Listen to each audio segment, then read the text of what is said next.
नमस्कार, मैं हूं मृत्युंजय कुमार झा और कमोडिटी सुपरफास्ट में आपका स्वागत है। सबसे पहले आपको बताते हैं कि इस वक्त मार्केट में चल क्या रहा है, क्या हो रहा है। तो पहले बात कर लेते हैं गोल्ड की। और गोल्ड का मार्केट आप देखिए कि बहुत ही एक दायरे में कारोबार करता हुआ दिख रहा है इस वक्त। और ग्लोबल मार्केट में कीमतों में उतार चढ़ाव है और इनफैक्ट हल्की कमजोरी भी है। इंडियन मार्केट में थोड़ी सी मजबूती है, लेकिन इसे आप एक रेंज बाउंड ट्रेड ही गोल्ड में इस वक्त कह सकते हैं। दायरे का कारोबार हो रहा है, लेकिन कच्चे तेल में शुरुआती दौर के मुकाबले रिकवरी आई है और शुरुआती कारोबार के मुकाबले ब्रेंट का भाव करीब करीब $3 तक रिकवर हुआ है और अब ब्रेंट का भाव 105 के करीब पहुंचता हुआ दिख रहा है। हमारे साथ अजय केडिया हैं, केडिया कमोडिटी के एमडी। अजय जी, बहुत बहुत स्वागत है आपका। पहले गोल्ड पर ही आपसे जानना चाहेंगे सर, गोल्ड का मार्केट आपको लग कैसा रहा है? बहुत ही रेंज का ट्रेड है, क्या आज के लिए ये मार्केट बाइंग के लिए ठीक है? नमस्कार मित्र जी। डेफिनेटली ये हफ्ता काफी बड़ा हफ्ता होने वाला है, क्योंकि फेड के जो आउटकम के लिए हम अभी तक जो वेट कर रहे थे वो बुधवार को आना है, जहां पे पूरी उम्मीद है कि 0.75 का रेट हाइक हो सकता है, जिसके चलते मार्केट आज मंडे फर्स्ट डे है, एक दायरे में ही ट्रेड कर रहा है। नो डाउट रुपए में मजबूती की वजह से कहीं ना कहीं थोड़ा बहुत दबाव जरूर बनता हुआ दिखाई दिया, बट इन ऑल जो हमने थर्सडे और फ्राइडे को एक लोअर लेवल से एक शार्प रिकवरी देखी है, ये प्राइजेस को एक सपोर्ट देता हुआ दिखाई दे। उसी को देखते हुए 50-500 के करीब लेके चलिए। अपसाइड रहेगा बट लिमिटेड रहेगा 50 या 850 तक का लेवल। ओके, ठीक है। तो ये राय आपकी है गोल्ड के ऊपर कि गोल्ड में अभी आपको करना क्या चाहिए। अच्छा, एक बात और आपसे चांदी के ऊपर कि सिल्वर का मार्केट अभी आपको कैसा लग रहा है? देखिए, गोल्ड के साथ साथ चांदी में भी अगर हम देखें तो काफी शानदार रिकवरी थी। $18-19 के बीच में मार्केट कंसोलिडेट कर रहा है। डोमेस्टिक मार्केट पे भी हमने देखा प्राइसेस में दबाव जरूर बना था, बट प्राइसेस कहीं ना कहीं लोअर लेवल पे सस्टेन नहीं कर पा रहा है। अनलेस एंड अनटिल अगर हम डोमेस्टिक मार्केट में 56-200 के ऊपर नहीं निकलता है एक दायरे में, तो मुझे लगता है कि फेड की जो अपडेट आएगी 0.75 का रेट हाइक, जनरली देखा जाता है कमोडिटी उसको नेगेटिवली लेता है, बट ये चीज मार्केट डिस्काउंट कर गया है। तो आई थिंक मार्केट एक दायरे में ही है। 56,000 के ऊपर ही एक अच्छा ब्रेकआउट रहेगा, जो इंटरनेशनल प्राइजेस के हिसाब से अगर देखें तो 19-10 के ऊपर एक बार निकलता है तो एक अच्छी खासी शॉर्ट कवरिंग दिखाई देगी। तो आज के लिए ले सकते हैं, बट 55,500 55,600 के ऊपर जाता हुआ नहीं दिखाई दे रहा है। ठीक है, 55,500 और 55,600 के ऊपर आप कह रहे हैं कि जाता हुआ दिखाई नहीं दे रहा है। इस पर आप नजर रखिए। इस वक्त 55,000 के आसपास मार्केट ट्रेड कर रहा है। ठीक है, अब आते हैं क्रूड पे। क्रूड में शुरुआती दौर के मुकाबले रिकवरी आई है। $3 के आसपास ब्रेंट का भाव संभला है। आप देख लीजिए कि अब तो हरे निशान में है। इनफैक्ट ब्रेंट और WTI MCX लाल निशान में जरूर है, लेकिन एक शार्प रिकवरी यहां पर भी कीमतों में आई है। तो कच्चे तेल पर आपका व्यू अजय जी? कच्चे तेल में आज मॉर्निंग में ही हमने देखा चाइना से न्यू कोविड केसेस जो है वहां पे काफी ईज आउट होते हुए दिखाई दिया है, जिसके बाद हमने देखा मार्केट के अंदर थोड़ा एक सपोर्ट का सिनेरियो बनता हुआ दिखाई दिया है। दूसरी ओर अगर हम देखें तो जो यूएस का दौरा था मिडिल ईस्ट की ओर, वहां पे उम्मीद थी कि काफी बड़ा प्रोडक्शन आ सकता है, बट ऐसा नहीं होने की वजह से प्राइसेस कहीं ना कहीं अपने आप को संभालता हुआ दिखाई दे रहा है। कोई एक्स्ट्राऑर्डिनरी बड़ी तेजी नहीं है फेड की मीट से पहले, बट आज के सेशन में लग रहा है कि 75-50 के करीब मेरे लेके चलिए। अपसाइड में 77-50 तक का एक छोटा जंप मिल सकता है। ओवरऑल हमें लगता है कि फेड के मीट के बाद या अगस्त फर्स्ट वीक तक की बात करें तो इंटरनेशनल में ब्रेंट वापस $96-97 तक दिखा सकता है, जबकि डोमेस्टिक मार्केट में 7200 तक के लेवल देखने मिल जाएंगे। ठीक है, तो ये राय आपकी हो गई कच्चे तेल के ऊपर। अब आते हैं मेटल मार्केट में। और मेटल मार्केट में आप देखिए कि वहाँ पर भी कोई एक्शन तो है नहीं, क्योंकि डिमांड की कमी की चिंता बाजार में साफ तौर पर दिख रही है। और यही वजह है कि हर तेज़ी के बाद मार्केट में बिकवाली आती है। इस वक्त आप देखें तो कॉपर में हालांकि थोड़ी सी तेज़ी है, लेकिन बहुत मामूली तेज़ी है। तो कॉपर में क्या ट्रेड लिया जाए अजय जी?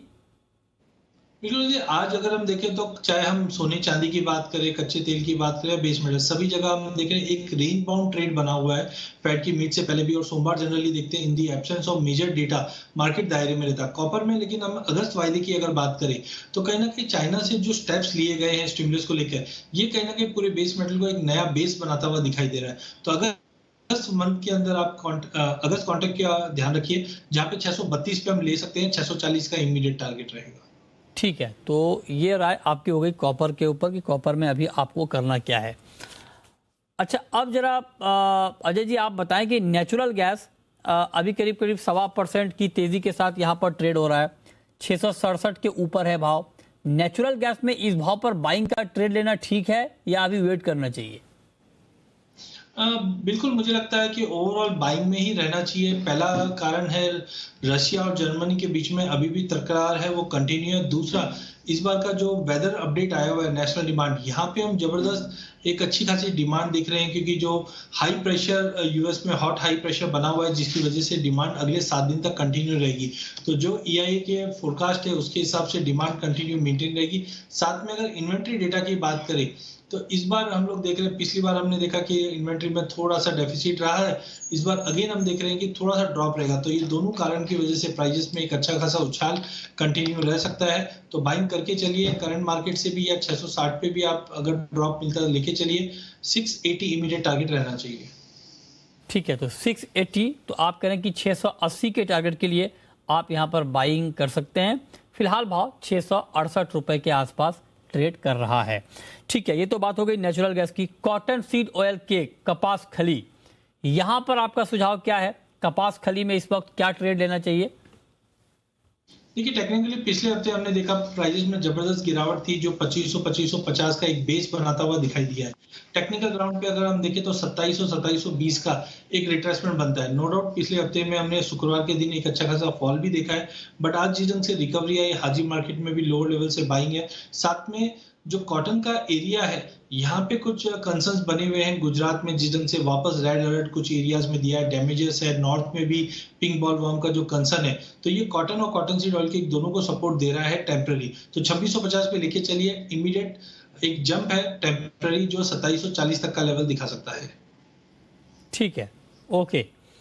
तो ये रहा है आपकी कपास खली पर आपने बाइंग की राय दी है। लेकिन कॉटन का मार्केट अजय जी अब थोड़ा सा रुकता हुआ दिख रहा है। मतलब जो एक्शन हमने देखा था, धुआंधार तेजी मंदी जो कीमतों में आ रही थी, वो थोड़ी थमी है, मार्केट दायरे में आया है। तो कॉटन में क्या ट्रेड लिया जाए अभी? बिल्कुल, जो हमने एक बहुत बड़ी वॉलिटिलिटी पिछले 1 साल से देख रहे थे, अब पिछले 2 महीने से एक दायरे में बन चुका है। प्राइजेस ना 45,000 के ऊपर जा पा रहे हैं, ना 40 के नीचे। एरिया में थोड़ी बहुत बढ़ोतरी जरूर दिखा रहे हैं, 3 से 6% का इजाफा बता रहे हैं, बट अभी भी जो डैमेजेस है वो कहीं ना कहीं प्राइजेस को सपोर्ट भी कर रहा है। दूसरी ओर रिसेशन के फियर के चलते हमने डिमांड में भी ड्रॉप आते हुए देखा, इसलिए प्राइजेस अभी कंसोलिडेशन में ही रहेगा। कोई एक्स्ट्राऑर्डिनरी बड़ी तेजी फर्स्ट वीक ऑफ अगस्त तक नहीं, जब तक एनालाइज हो कि स्विंग क्या था। तो टाइम भी मुझे लगता है कि अगले 2 दिन के लिए या आज शाम तक के लिए अगर हम बात करें तो 42,900 के करीब लेके चलिए। 43,600 तक के टारगेट हम एमसीएक्स अगस्त वाइदा कॉटन में देख सकते हैं। ठीक है, तो ये रहा है कॉटन के ऊपर। लेकिन अजय जी, ग्वार पर आपका व्यू जानना चाहूंगा, क्योंकि ग्वार में बहुत तेज गिरावट आ चुकी है। बुआई बहुत अच्छी हो रही है। ग्वार की ये रिपोर्ट हमने आज भी दिखाई थी 11:30 बजे, और उसका इम्पैक्ट हमने ये देखा कि दाम मतलब बहुत तेजी से नीचे आए। 5100 के भी नीचे आ गया है ग्वार सीड का भाव। क्या और गिरावट आप देख रहे हैं, या आपको लगता है कि 5000 का बेस मानकर एक बाइंग इनिशिएट करना चाहिए इसमें? देखिए, टेक्निकल पे हमने देखा था कि 15 दिन के अंदर प्राइजेस 5,000 का लेवल 2-3 बार छुआ, बट उसको तोड़ नहीं पा रहा है। वहीं हमने पहले भी कहा था कि 5450 के ऊपर निकलना बहुत जरूरी, क्योंकि इसमें 2 मार है। पहला है कि एरिया अंडर कल्टीवेशन काफी स्ट्रांगली मूव हो रहा है, एरिया काफी ज्यादा बड़ा है। दूसरी ओर जो रिसेशन का खतरा है, तो food industry, textile industry, paper industry, जहां पे इसका यूसेज है, वहां पे भी हमने डिमांड ड्रॉप होती हुई। लास्ट हमको ऐसा लग रहा था कि यूएस में प्रोडक्शन जबरदस्त तरीके से बढ़ेगा, रिस्क काउंट बढ़ रहे हैं, बट जो ऑफटेक होना चाहिए डिमांड का वो उतना नहीं हो पा रहा, जिसकी वजह से मार्केट एक दायरे में अटक चुका है। तो आई थिंक 49-49.50 एक स्ट्रॉन्ग बेस रहेगा गवार सीड के लिए। लेकिन जब तक 5400 के ऊपर होल्ड नहीं करता है, प्राइजेस के दायरे में ही रहेंगे। ओके, तो आप करें कि एक दायरे में ही भाव अभी ग्वार का रहेगा।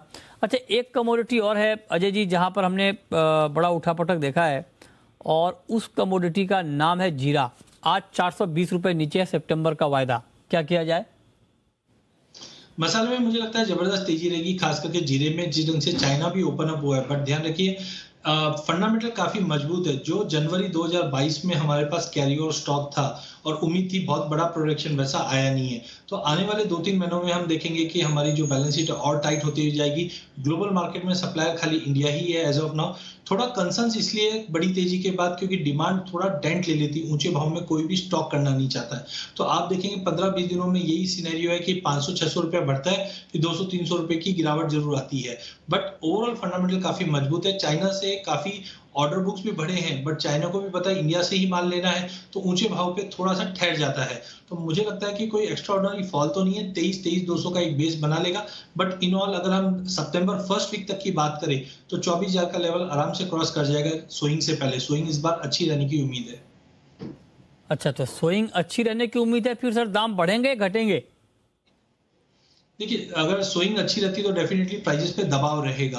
तो ओवरऑल जब सोइंग का एरिया बढ़ता है तो प्राइजेस में दबाव आता है। लेकिन ध्यान रखिए कि जीरे की जो क्रॉप आती है वो मार्च में आती है, और हमारा जो फेस्टिवल डिमांड या एक्सपोर्ट रमजान के लिए जो डिमांड रहती है दिसंबर, जनवरी, फरवरी में, तब हमारे पास कोई नया क्रॉप नहीं रहेगा। तो पुरानी क्रॉप पे हमें डिपेंडेंसी रखनी पड़ेगी। तो पुराना कैरी ओवर स्टॉक काफी कम है, इसकी वजह से ही 2022 जनवरी में हमने एक बड़ा उछाल देखा था। तो जो शॉर्टेज का पीरियड रहेगा दिसंबर, जनवरी, फरवरी, इसमें हमें पुराने क्रॉप से ही काम निकालना पड़ेगा, और वो काफी कम है, जिसकी वजह से मार्केट में टेम्पररी तेजी रहेगा।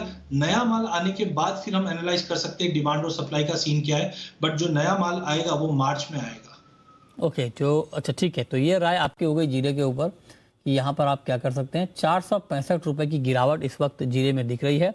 24,000 के नीचे सितंबर का वायदा जीरे का इस वक्त ट्रेड कर रहा है, इस पर आप नज़र बनाकर चल सकते हैं। एक आखिरी सवाल आपसे कैस्टर के ऊपर, करीब करीब 1% नीचे है ये काउंटर, यहाँ पर ट्रेडिंग की स्ट्रेटेजी क्या होनी चाहिए? देखिए, कैस्टर में सोइंग भी धीरे धीरे बढ़ते जा रही है, बट इमीडिएट जो डेंट लग रहा है, प्राइजेस 75 और 50 के ऊपर नहीं जा पा रहा है, वो है चाइना। चाइना में हमने देखा फिर से जो कोविड की कंसर्न थे, इसकी वजह से थोड़ा सा मार्केट स्लैगिश हुआ था। टाइमिंग 7,150 से लेकर 7,500 का एक ब्रॉडर रेंज रहेगा। सोइंग थोड़ी बहुत इंप्रूव है, बट लोअर लेवल पे बाइंग वापस लौटेगी। तो आई थिंक 7200 का एक अच्छा सपोर्ट है, यहाँ पे बाय कीजिए 7140 के स्टॉप लॉस से। 7400 का लेवल अगले 2-3 सेशन में देखने मिल जाएगा। चलिए, बहुत शुक्रिया अजय जी आपका जुड़ने के लिए, बताने के लिए कहाँ पर कमाई के मौके बनेंगे। छोटा सा ब्रेक होगा।